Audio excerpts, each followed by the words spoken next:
उत्तर प्रदेश की 9 विधानसभा की सीटों पर 13 नवंबर को वोटिंग होनी है और जिसको लेकर तमाम दल अपने अपने लिए मैदान में कूद चुके हैं, क्योंकि साथियों प्रत्येक दल को अपना इस बार जो प्रदर्शन है वो अच्छा दिखाना है, क्योंकि आने वाले कुछ ही सालों के बाद उत्तर प्रदेश में विधानसभा का चुनाव होना है, जहां 402 विधानसभा की सीटें हैं। अगर पूरे देश में देखा जाए तो सबसे बड़ा उत्तर प्रदेश ही है, जिसमें सबसे अधिक विधानसभा की सीटें हैं और जहां बहुजन समाज पार्टी अपनी राजनीतिक जमीन वापस लाने की पूरी कोशिश कर रही है, तो वहीं पर समाजवादी पार्टी को एक अच्छा विपक्ष बने रहने के लिए अपना प्रदर्शन बेहद ही जरूरी है कि अच्छा दिख जाए।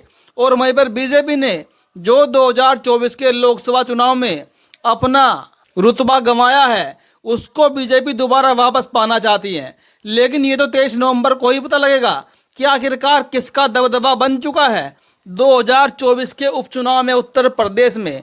और अब मैं साथियों आपको बताऊंगा आखिरकार राहुल गांधी से अखिलेश यादव ने किस तरीके से बदला लिया है। आपको ज्ञात होगा कि हरियाणा के विधानसभा चुनाव में कांग्रेस पार्टी ने अपने घमंड में एक तो अपनी हार करवाई और अपने घमंड में समाजवादी पार्टी की बेइज्जती भी की, यानी कि अखिलेश यादव को 2 सीटें भी हरियाणा में राहुल गांधी ने नहीं दी थी।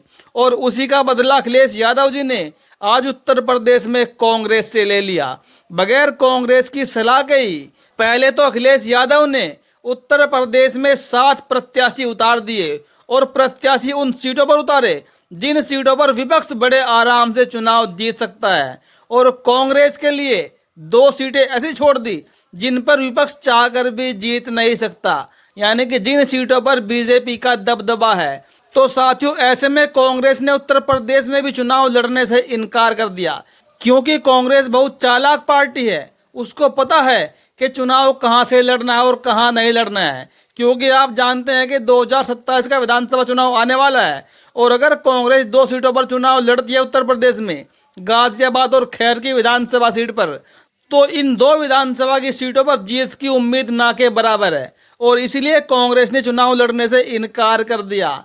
लेकिन कांग्रेस समाजवादी पार्टी के लिए खतरा भी बन सकती है, क्योंकि जहां अखिलेश यादव अपनी पार्टी को बड़ा विस्तार देने के रूप में है, 2024 के लोकसभा चुनाव के बाद अखिलेश यादव फुल कॉन्फिडेंस में है और वो चाह रहे हैं किसी भी कीमत पर कि समाजवादी पार्टी राष्ट्रीय पार्टी बन जाए। लेकिन सबसे बड़ा रोड़ा अगर कोई बनने वाला है राष्ट्रीय पार्टी बनने में, तो वो कांग्रेस ही बनेगी, क्योंकि कांग्रेस कभी भी नहीं चाहेगी कि समाजवादी पार्टी देश में राष्ट्रीय पार्टी बने और कांग्रेस के बराबर आकर खड़ी हो जाए। इसलिए महाराष्ट्र में अभी तक समाजवादी पार्टी को 12 सीटें नहीं दी गई। समाजवादी पार्टी ने 12 सीटों पर जीत का दावा किया था और गठबंधन से मांग की थी कि हमको महाराष्ट्र में 12 विधानसभा की सीटें दी जाए, इन पर हमारी स्थिति बेहद मजबूत है। लेकिन साथियों कांग्रेस नहीं चाहेगी कि अखिलेश यादव की पार्टी बड़े स्तर पर पूरे देश में फैले और इसीलिए कांग्रेस हमेशा कोशिश यही करेगी कि समाजवादी पार्टी को उत्तर प्रदेश में ही सीमित कर दिया जाए। लेकिन साथियों कांग्रेस इतनी चालाक पार्टी है, वो इतनी घमंडी पार्टी भी है, वो बिल्कुल भी नहीं चाहती कि देश में बहुजन दल आगे आए। बहुजन दलों की जो पार्टियां हैं, जो बहुजनों की पार्टियां हैं, उनकी प्रदेशों में भी सरकार बने। और लेकिन साथियों जो एक कहावत चली आ रही है, जो किसी महापुरुष ने कही है कि देश के अंदर 21वीं सदी बहुजनों की होगी। अब कांग्रेस हो चाहे बीजेपी हो, तमाम बड़े बड़े दलों को, तमाम पार्टियों को, SC ST OBC को पूछना जरूरी हो गया है। और इनके टिकट का वितरण भी आप देख लीजिए। उत्तर प्रदेश में 8 विधानसभा की सीटों में से बीजेपी ने 5 टिकट SC ST OBC को दिए हैं। जी हाँ साथियों, 5 टिकट SC ST OBC को दिए हैं और बाकी 3 टिकट ही सवर्ण समाज को दिए हैं। इस तरह ही समाजवादी पार्टी ने भी साथियों ज्यादा टिकटों का बंटवारा पिछड़े दलित समाज को ही दिया है, मुस्लिम समाज को ही दिया है। तो ऐसे में साथियों अगर कांग्रेस को चुनाव जीतना है, बीजेपी को चुनाव जीतना है, तो टिकट किसी पिछड़े को ही देना पड़ेगा, दलित को ही देना पड़ेगा, तब जाकर बीजेपी चुनाव जीत सकती है। और मैं आपको आने वाला कुछ सालों बाद की भारत की राजनीति के बारे में भी समझाना चाहूँगा। साथियों आप जानते हैं कि हमारे देश में अब देश का जो वोटर है वो जात धर्म को देखकर वोट करने लगा है। धर्म से पहले वो जाति को देखकर वोट करने लगा है। तो आने वाले कुछ ही सालों में हमारे देश की प्रत्येक बिरादरी, प्रत्येक जाति अपना अपना राजनीतिक संगठन बनाएगी और उस संगठन के लोग, उस जाति के लोग उस संगठन के प्रत्याशी को ही वोट करेंगे। तो ऐसे में तमाम जातियों की पार्टी जब उत्तर प्रदेश में, देश में होगी, तो साथियों गठबंधन का जो स्तर है वो कई गुना बढ़ जाएगा। सबको गठबंधन करना पड़ेगा। और हमारे देश में 85% तो मूल निवासी रहते हैं, दलित, आदिवासी, पिछड़े, मुस्लिम ही रहते हैं। तो आने वाले समय में बहुत जल्द ही, कुछ सालों के बाद ही आपको केंद्र में, हमारे देश में या तो पिछड़ा प्रधानमंत्री देखने को मिलेगा या फिर दलित प्रधानमंत्री देखने को मिलेगा। क्योंकि साथियों देश के लोग जागरूक हो चुके हैं। अब नेता सिर्फ अपनी जाति का ही देखना चाहते हैं।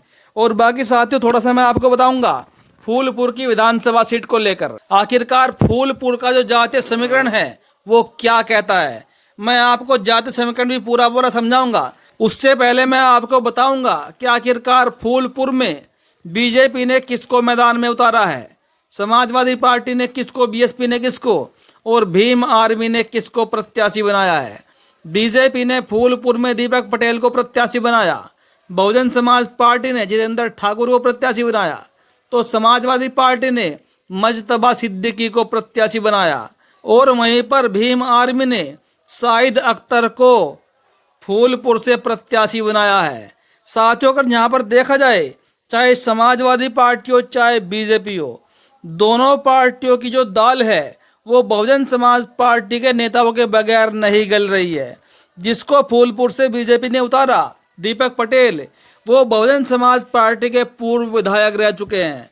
और जिसको समाजवादी पार्टी ने प्रत्याशी बनाया, मजतबा सिद्दीकी, ये भी बहुजन समाज पार्टी के पूर्व में विधायक रह चुके हैं।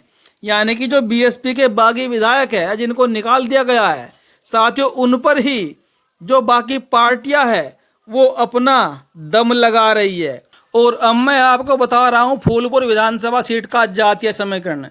फूलपुर विधानसभा सीट पर यादव का वोट बैंक 70,000 है, ब्राह्मण समाज का वोटर 50,000 है, दलित समाज का वोटर 45,000 है, मुस्लिम समाज का वोटर 40,000 है, कुर्मी समाज का वोटर 30,000 है, निषाद समाज का वोटर 25,000 है, राजभर समाज का वोटर 20,000 है, मौर्य कुशवाहा सैनी समाज का वोट 15,000 है, ठाकुर समाज का वोट बैंक 10,000 है, अन्य पिछड़ी जातियाँ लगभग 20,000 है। तो ये साथियों यहाँ पर जातीय आंकड़ा है जो आपको बताना बेहद ज़रूरी था। बाकी आपको क्या लगता है साथियों, इस बार फूलपुर में बहुजन समाज पार्टी कमाल कर पाएगी? क्योंकि साथियों जहाँ फूलपुर में बहुजन समाज पार्टी चुनाव लड़ रही है, तो वहीं पर इनके सामने चंद्रशेखर रावण की पार्टी भीम आर्मी भी बड़े दमखम से चुनाव लड़ रही है। तो दलित वोटों में साफ साफ बंटवारा होते हुए दिख रहा है। बाकी ऐसे में कंडीशन क्या रहने वाली है, ये अपनी प्रतिक्रिया आप ज़रूर दें।